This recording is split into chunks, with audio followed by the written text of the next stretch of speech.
What's the difference between a long stroke engine and a short stroke engine?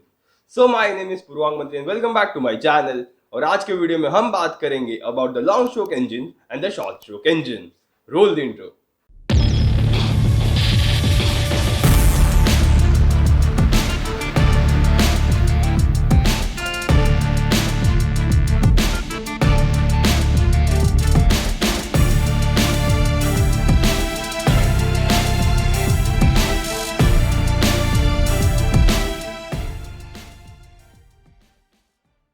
अब engine बहुत सारे categories में classify होते हैं. Internal combustion engine, external combustion engine, petrol engine, diesel engine, spark ignition engine, compression ignition engine, naturally aspirated engine, force induction engine, two stroke engine, four stroke engine, air cooled engine, oil cooled engine, liquid cooled engine, I type engine, L type engine, F type engine, T type engine. और इन सब में कहीं पर long stroke engine और short stroke engine भी शामिल होते हैं. लॉन्ग स्ट्रोक और शॉर्ट स्ट्रोक इंजन अपने कंबशन चेंबर के बोर और स्ट्रोक के रेशियो के बेसिस पे डिफाइन किए जाते हैं. लेकिन इंजन के कंबशन चेंबर का बोर और स्ट्रोक होता क्या है? Now bore is the diameter of the combustion chamber and stroke is the distance between the top dead center and the bottom dead center of the combustion chamber. Simply बोले तो height of the combustion chamber. Top dead centre और bottom dead centre combustion chamber की वो दो limits है जहां तक piston reciprocate करता है, यानी कि पिस्टन स्लाइड करता है. और इन्हीं बोर और स्ट्रोक के रेशियो के बेसिस पर लॉन्ग स्ट्रोक या फिर शॉर्ट स्ट्रोक इंजन डिफाइन होते हैं. लॉन्ग स्ट्रोक इंजन वो होते हैं जिनका स्ट्रोक लेंथ उनके बोर डायमीटर से बड़ा होता है और उनका bore two stroke ratio is less than 1. Like for example, Royal Enfield's engine is a long stroke engine and this is the dimensions of the bore diameter and the stroke length, and if we divide the bore diameter with stroke length we get the ratio of 0.83 which is less than 1. And just because the bore to stroke ratio is less than 1, long stroke engine को हम under squared engine के नाम से भी जानते हैं. Stroke length लंबा होने के कारण पिस्टन को ज्यादा डिस्टेंस ट्रैवल करना पड़ता है और इसीलिए इंजन के अंदर फ्रिक्शन बढ़ता है विच results into stresses on crankshaft. Long stroke होने के कारण इंजन का पीक टॉर्क यानी कि मैक्सिमम टॉर्क लोअर आरपीएम पे ही मिल जाता है और इसी कारण इन्हें क्रूजिंग मोटरसाइकिल्स या फिर कंप्यूटर मोटरसाइकिल्स और कार्स में इंप्लीमेंट किए जाते हैं. Adding to this, long stroke engine की फ्यूल एफिशिएंसी बहुत ही बढ़िया होती है, कम फ्यूल कंज्यूम करता है compare to short stroke engine.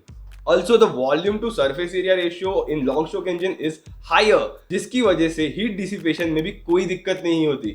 इसीलिए रॉयल एनफील्ड ने आज तक कभी भी उनके इंजन्स को लिक्विड कूल्ड नहीं किया, एयर कूल्ड या फिर ऑयल कूल्ड ही रखा. बिफोर मूविंग अहेड, अगर आपको मेरे वीडियोस देखना पसंद है then you better hit that subscribe button and don't forget to hit the notification bell so that you get notified when my next video goes live. Now let's continue. अब बारी आती है शॉर्ट स्ट्रोक इंजन्स की. Short stroke engines में bore का diameter stroke length से बड़ा होता है and the bore two stroke ratio is greater than 1. अब यहाँ हम KTM के 390cc इंजन का ही एग्जांपल लेते हैं. अब ये रहे KTM के 390cc इंजन का बोर और स्ट्रोक के डायमेंशंस और इन्हें देख के हम समझ ही सकते हैं कि बोर का डायमीटर स्ट्रोक लेंथ से बड़ा है. सो इसका bore two stroke ratio is somewhere around 1.5 which is greater than 1. इसीलिए इसे हम शॉर्ट स्ट्रोक इंजन कहते हैं और इसे हम ओवर स्क्वायर्ड इंजन भी कह सकते हैं. शॉर्ट स्ट्रोक होना मतलब पिस्टन को कम डिस्टेंस ट्रैवल करना पड़ता है और इसीलिए ये इंजन हायर आरपीएम पे रन कर सकते हैं, लेकिन इसकी वजह से टॉर्क आउटपुट में ज्यादा फर्क नहीं पड़ता. सिलेंडर के बोर का डायमीटर भी बड़ा हो गया. इसका मतलब हम सिलेंडर हेड में बड़े इनलेट और एग्जॉस्ट वाल्व प्रोवाइड कर सकते हैं to let in good amount of air fuel mixture into the combustion chamber. और इधर बोर का डायमीटर बढ़ा, इसीलिए पिस्टन का हेड का डायमीटर भी बढ़ेगा, जिसकी वजह से उसका सरफेस एरिया भी बढ़ेगा और इसी कारण जो भी जनरेटेड हीट होती है ड्यू टू कंबशन वो ज्यादा स्प्रेड होगी which results into heat loss which is not desirable. Now due to this reason over squared engine को लिक्विड कूलिंग की जरूरत पड़ती है और इनकी थर्मल एफिशिएंसी भी थोड़ी बहुत कम होती है कंपेयर टू लॉन्ग स्ट्रोक और एल्स अंडर स्क्वायर्ड इंजन.